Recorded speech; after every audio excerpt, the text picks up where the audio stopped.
the people that you do have in your life that really truly mean a lot to you, I think that you should really express that to them. It's a really powerful thing, and I highly recommend it.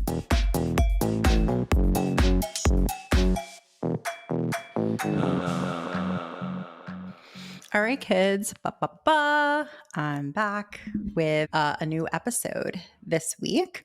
I guess I should start with like a fun life update. Hold on. Ooh, if you're watching on YouTube, it's like not centered, but you can see my engagement ring because I got engaged this past weekend. I wish I could show you the face of my handsome fiance instead of, this ring is gorgeous, but it's a little bit more meaningful to have him versus the ring, but he's upstairs working. I actually asked him, I was like, so maybe you can come on the podcast and like talk about how you planned the engagement and like, I don't know, we can have like a fun personal episode.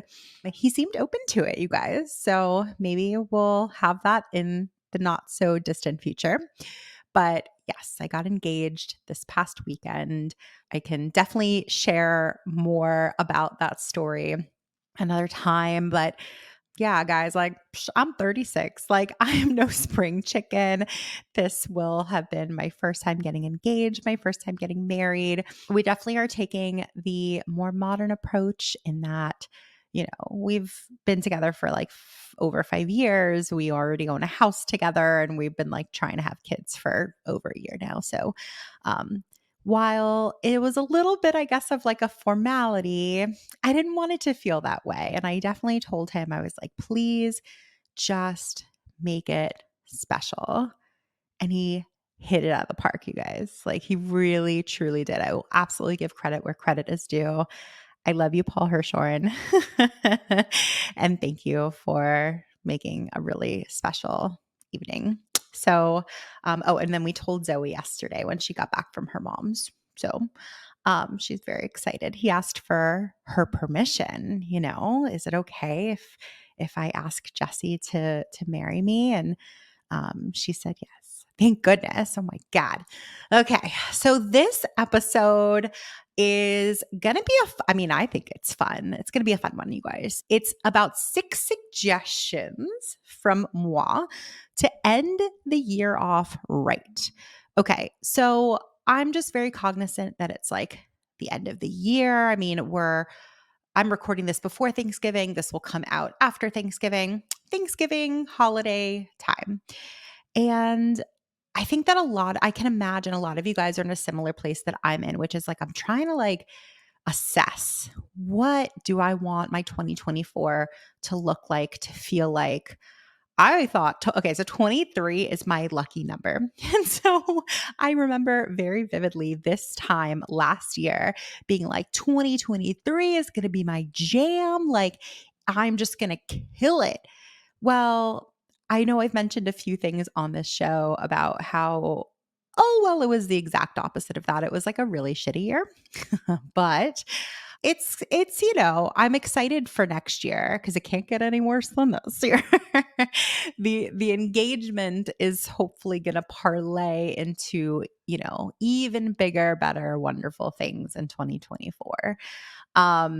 And I know that I'm sure you guys are also sort of imagining, what will 2024 look like? But I always like to take the approach like less of the world is going to happen to me and more let's architect our lives. Like let's build it together. If you want something, make it freaking happen.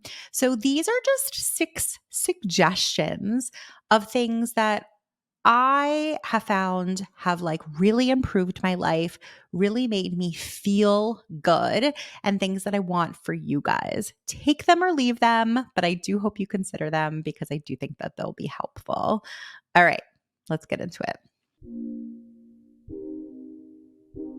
This show is sponsored by Women in Influencer Marketing, better known as WIM, the best online community for the creator economy.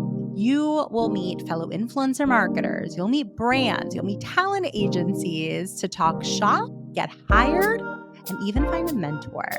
When you become a member, do not forget to check out all of our incredible resources. For example, we have dozens of masterclasses from the top voices at TikTok, at YouTube, award-winning agencies, and women who are paving the way for us all. So if you want the chance to network with a who's who in influencer marketing, check out what it takes to become a member. Make more money and have fun doing it.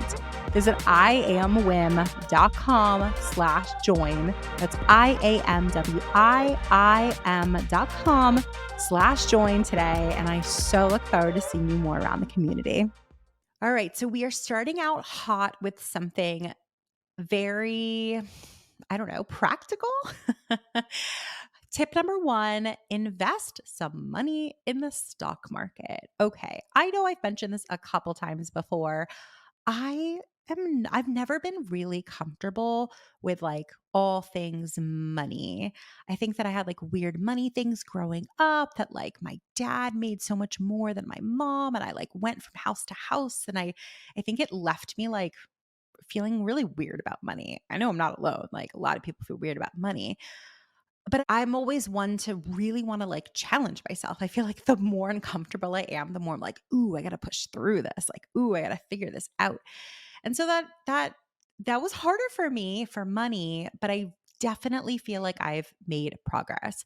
So this past year, I hired a bookkeeper, I hired a new accountant, and, I have learned a lot from them.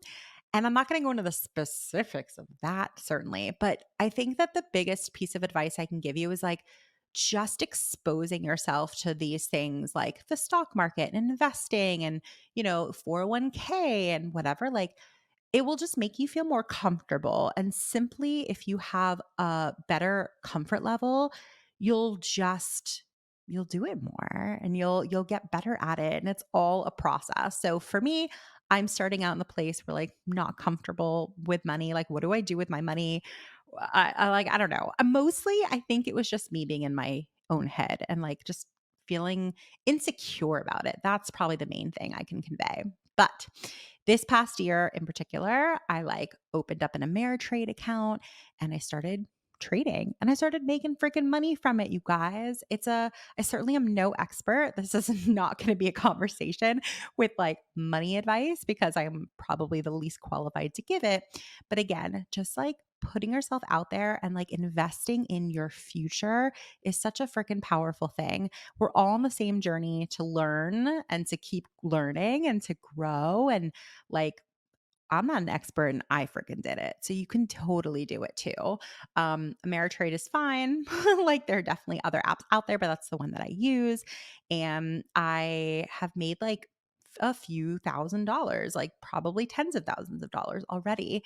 And I just purchased stocks of products that I genuinely like and use. Like for me, there's no science to it. But for me, it makes a lot more freaking sense to have my money parked in the stock market or in a 401k, which I definitely contributed to a lot this year. I'm going to probably max it out. And I have a SEP account, which is a whole other conversation, but there are different types of retirement accounts if you are self-employed versus employed by someone else. So if you're self-employed, definitely check out a SEP retirement account. But anyways, makes way more sense for me to park my money in places like that than in my checking account, where I'm literally making pennies on the dollar. Okay. Suggestion number 2, open up more. I gotta say, this was like a very transformative year for me. I usually am very uncomfortable opening up to people, while I acknowledge that, like, mainly through whim, I have hundreds and thousands of mostly women who like follow me and we're, connected, and maybe they listen to the podcast or they're part of whim. And like, for all intents and purposes, it seems like I have a community. Here's the dirty little secret. My real, like, personal friends who really truly know everything about me, like the good, the bad, the ugly, everything. It's like one person. Like, I have like one best friend. and like not many other real friends, if I'm being completely honest. I also have like a very small family, definitely like have a lot of family issues, like estranged from most of them. I have like very few people who I really consider myself comfortable with, like truly, truly comfortable with. I only bring that up because in this past year, I've really tried to make a concerted effort to just open up more, to be like unapologetically me. It's going to sound stupid sometimes. It's going to sound unintelligent. It's going to sound like silly. I'm going to trip up and it's not going to be perfect. But opening up to people and just being more comfortable being myself has been really freaking therapeutic. So I highly recommend it to you. Um, what I will warn you about is that in doing so, you might rub some people the wrong way. And you might, like, some people might not like what you have to say when you're being more and more honest. So I do want to warn you that that is a very real outcome. But even with that, I still feel like I'm like the honesty in it still like trumps the, you know, embarrassment or the, the shame or like whatever it is, because there is no shame actually when you're just being honest. It's like, well, this is who I am. And if you don't accept me who I am, like we can disagree, but if you don't accept that, like, this is what I believe and respect it, then you're probably not a person that I would want in my life anyway. But these are things that you have to practice. I think that's what I want to convey to you guys. Like opening up more, like, at least for me, has taken a lot of practice to be able to do and do consistently and feel more. And the benefits of doing so on a regular basis have really felt good. Okay, suggestion number 3. I suggest that the people that you do have in your life that really truly mean a lot to you, I think that you should really express that to them and tell them that you love them or tell them that they mean a lot to you and tell them why. And like, I feel like for some of us that feels awkward to do, or it's just like not our natural way, but it's really important.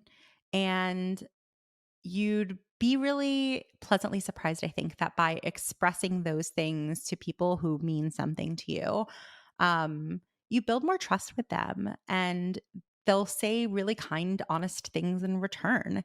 And I think that's been a theme this year for me, is like just really being wanting to deepen relationships. Again, I'm not someone who has a ton of them, but the few that I do, I really want to have those be like deeper, more meaningful relationships. So expressing how you feel about people and complimenting them when you feel like they have, earned it or deserve it or whatever it is, like it's a really powerful thing and I highly recommend it. Okay. Suggestion number 4. I really believe that you need to spend more time with animals. Yes, you heard me, animals. I have a cat and a dog, and some of the like most stress-free moments in my entire life have been when I've been like snuggling the crap out of my dog or like really snuggling with my cat. He has been waking me up at like 4 in the morning lately, and it is simply just to snuggle. And this cat purrs loudly. Like he is no dainty flower. This cat, like he's a bit of a tank and he purrs very loudly. And if I wasn't so freaking in love with this cat, I'd probably be annoyed at 4 in the morning to be woken up just to snuggle. But I snuggle back. Why? Because he's so amazing and he's so sweet. And it's just like all of the chemicals that I know are being released into my body simply because I'm like being affectionate with my animals and my pets. It's like a really wonderful thing to have in your life. So if you don't have an animal either, I highly recommend getting one. But you're probably like, some of you at least, are like, Jess, I don't have the time. I'm busy and I wouldn't be able to give a pet a good life. So I can't get one. Here's what I recommend instead. You should definitely, definitely look into fostering. And if you're in New York, I'm more than happy to tell you about a couple organizations that I've personally fostered with that would love more fosters. We still foster every so often because, I mean, if it were up to me, we'd have like 10 dogs and 20 cats. Okay, maybe not, but we would have a lot. And I do love fostering, and it's a temporary situation. So you can have a dog or a cat, some sort of pet in your life for like a month or less. It's the most incredible experience, and I highly recommend it. Also, that's how we got JoJo. She was my foster fail. And so it's also a great way to like shop for a pet because if you love them, you can keep them and quote unquote foster fail. Okay. The second to last suggestion, number 5, to end the year right, find more of what you enjoy and do it more. I don't know about you guys, but I have really struggled this year when reflecting like, what do I really enjoy? Like, what genuinely makes me happy? And I think that maybe the reason why I was really struggling with it this year is because I think that some of the things that used to make me happy and get me excited aren't really doing it for me anymore. So I don't know. Again, I'm like 36. So like maybe it's like a shift in life, like different life phase or whatever it is. And I feel like that's going to happen multiple times more throughout my life. But perhaps like every 10 years or so, like our likes change. And I think that that's natural. But I mean, I never really thought about it before. So I was like a little bummed when I couldn't really think of things that like genuinely really made me happy and excited because I was doing these things that I was so used to doing for so long and I wasn't like getting the same fulfillment out of it. Maybe you guys know this already and maybe I'm just like dumb, but I honestly like I never really thought about it. And so I was just going through these motions of doing the things that I used to really enjoy and like not getting fulfillment from it and like feeling kind of shitty about that, right? So I have learned, for example, silly example, I really enjoy puzzles. I know this probably sounds so lame, but it's so true. I like really have enjoyed like okay, so we have this buy nothing group in New York in Brooklyn that I'm part of, and I've definitely gotten like 3 or 4 puzzles from people who've like given them away. And I just got one the other day and I'm like genuinely really excited to find some time to do it. Um I also used to really enjoy baking so much, less though the baking, I guess, and more so like the decorating of cakes. And in my mind, I still do think I enjoy giving the finished product to somebody and like having them be like, "Oh my god, this is made just for me. I feel so special." Like I love giving somebody that experience, but it takes a lot of time to bake. And I just like haven't been so into that. Also was in a phase for a while where I genuinely enjoyed cooking. I was like really into like keto and I was finding all these like new recipes to do. This is probably like 5 years ago at this point. Wow, time flies. And now I'm just like, I like making the same sort of things. You sort of have to be in the mood for it. But, anyways, the point being is that your likes are going to shift. And if you're maybe in a rut for a bit, like I was, like do some critical thinking to say like is it that I'm just in a rut or maybe I just enjoy different things, but that could be a scary proposition, right? Because then you're it's like well like what do I enjoy now, like what really makes me happy? And I do think that it's really important to sort of reassess those things and like ask those types of questions, you know, every 5 years or every 10 years and see what your answer is and then do those things more. Okay. The last suggestion to end the year right, eliminate stuff from your life. So you can interpret this in a few different ways, right? Like for me, I hate things. I'm not like a things person. I love throwing stuff away. I hate like paper. I love having everything like electronics. I can organize it better. Like if you ever have kids or you have kids, you understand like having these little like, oh my God, these like cheap little like toys and tchotchkes and whatever, like constantly all over the house. Like I can't stand it, but then I feel guilty if I throw it away so that we have like a whole system of like, go through the stuff, clear out the stuff so that we can get rid of some of it because it becomes really overwhelming. Anyways, I'm not a stuff person. I actually like enjoy having a pretty like minimalistic house. All that being said, sure, eliminate the stuff, the physical stuff from your life because lack of clutter really does, I think, make a big difference for me at least, and hopefully for you. But also the stuff that we're filling our time with. That's probably what I mean most. And that's the part I want to focus on with you guys is I really think that like eliminating the superfluous stuff in our lives just frees up so much more time for you to do what's more meaningful to you. So, for example, even in my business, let's bring it back to business. This year has been insane. We planned 5 huge tentpole events in different cities around the country, basically one every like couple months, right? Throughout the year, because our last one was in October. It was a busy year. And there were definitely parts of that that I loved and I enjoyed. And I enjoyed the planning aspect of it and seeing it come to life and all that. But I gotta say, the past like month, I really like cut it off. I really, really downshifted after that event in particular. And I've had all of this additional time towards the end of this year to really sit and reflect and think of like what I want to be doing in 2024 and like big picture thinking and just like opened it up to do whatever I want in my business and not be so bogged down with so many things going on. Anyways, it's been really nice and like really noticeably different. So, if you are in a position where you can just eliminate some clutter, whether it's like emotional or physical or, calendar clutter from your life, you start to really feel the difference. And I do think that that would be a really positive change to end the year on a good note. So, with all that being said, guys, I thank you for listening. I hope that you got something from this.